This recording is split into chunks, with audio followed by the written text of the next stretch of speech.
guys. We'll start with the broadcast section with no embargo, followed by the embargo section for 10:30 p.m. tonight. No live tweeting during the broadcast section, and there's a microphone provided. Michael. Ange, happy Easter. Thank you, mate. I'm Greek Orthodox. Mine's in about a month's time, but appreciate it. How are we looking team news-wise after the international break? Yeah, look, first thing is, I guess all the internationals got through unscathed.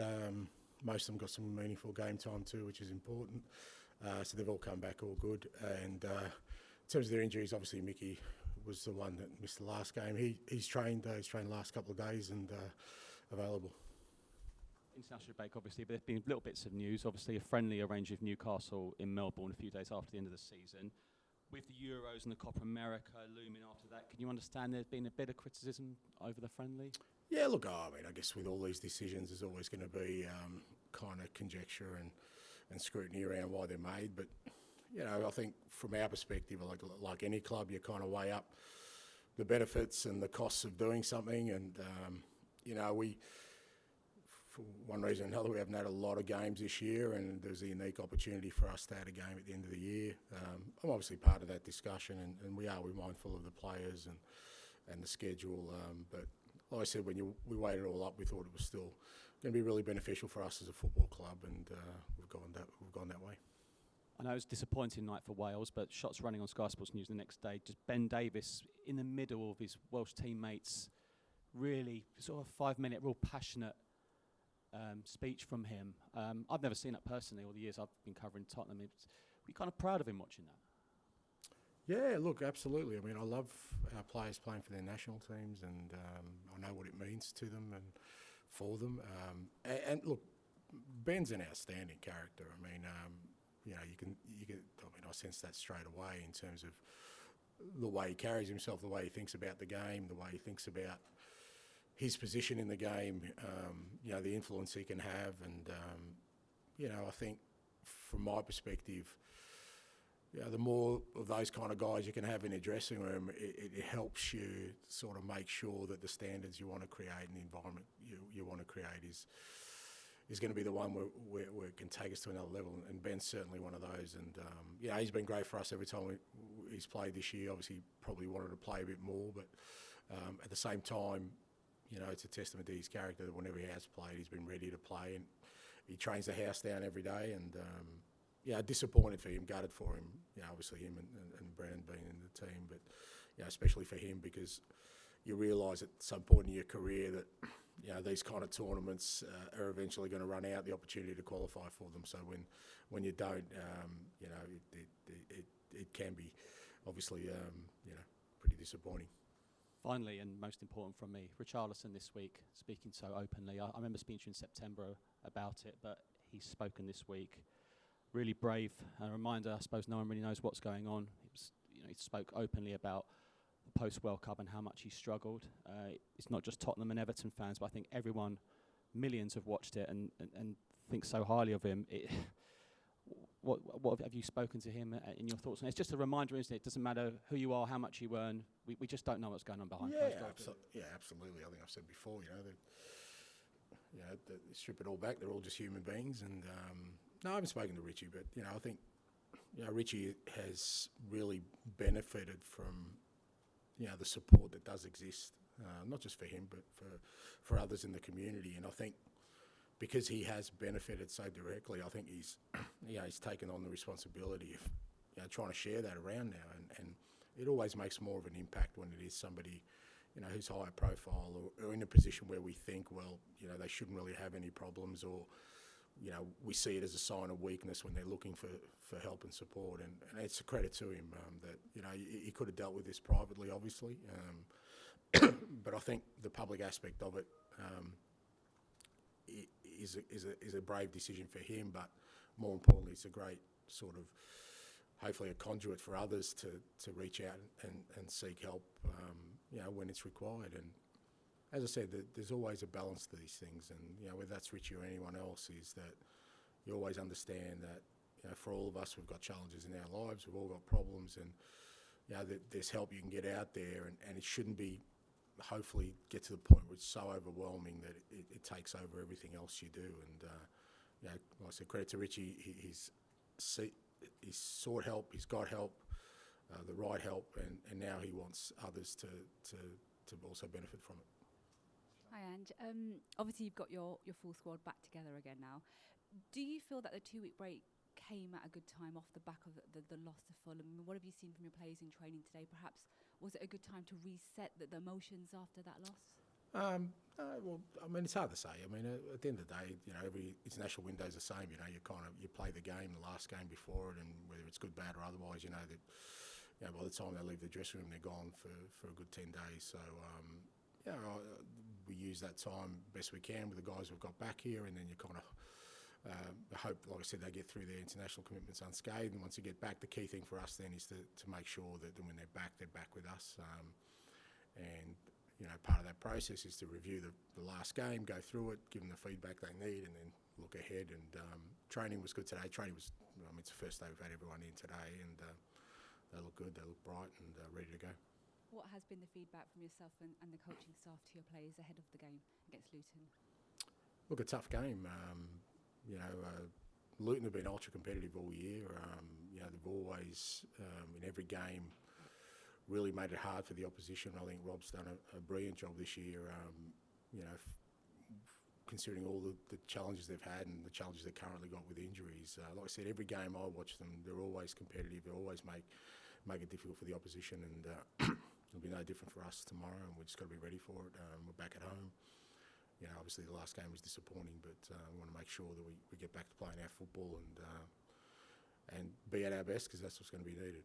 Just staying on Luton finally, I mean, obviously you beat them 1-0 back in October, and Rob Edwards has said that his team are going to go on the all-out attack tomorrow. So what can you take from that first game against Luton this season going into tomorrow's one? Look, it was a different game. You definitely take away the competitiveness and how hard it is to play, at that venue with a crowd so close to the pitch. We obviously had Eves Basuma sent off, and it was a different kind of victory for us. But you can see on that day that they're an ultra competitive team, and you hear a lot of coaches say they'll go out all out and attack, but Rob backs up his words with actions.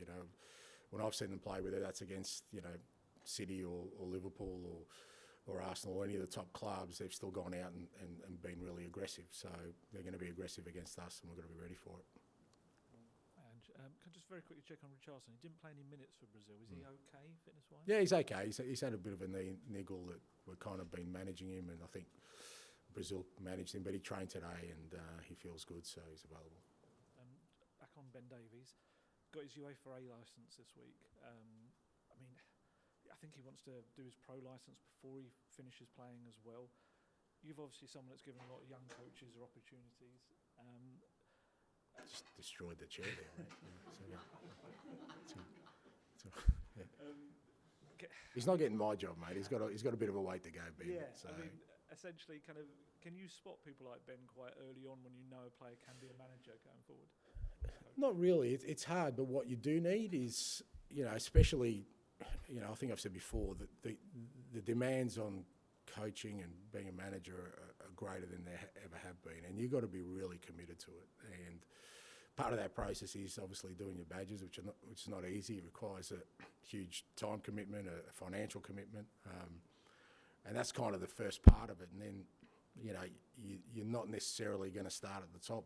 It'd be great if we all did, but you've got to put in some hard yards there. And so, for me, it's one thing to sort of be, really passionate about it and sort of wanting to explore the possibility of it. But as I've said to many players, if you think it's an extension of your playing career, it's nothing like it. It's a totally different experience. But like I said, part of that process is making sure you try and gain as much knowledge as you can along the way. And Ben's already showing those qualities. You need to have a constant curiosity about getting better and trying to improve yourself. And it's a good place for him to start. But I still think he's got a bit in his locker in terms of his playing, and I'll be making sure that that's still his main priority. Kind of similar-ish lines. Dejan Kulusevski had to deliver a bit of an impromptu team talk to the Sweden squad, and he's admitted that he kind of nicked bits of your team talk that you've given. Kind of, how does that make you feel? Does it kind of make you feel you've made an impact? Or? It's okay if they win. I wouldn't be happy if he was using my words, and they didn't. No, look, you kind of, you hope. It's not always the case, but you hope when you talk, people are listening, and you hope that you can make an impact on them from not just a football perspective, from a life perspective as well. And like I said, sometimes sometimes they listen, sometimes they don't.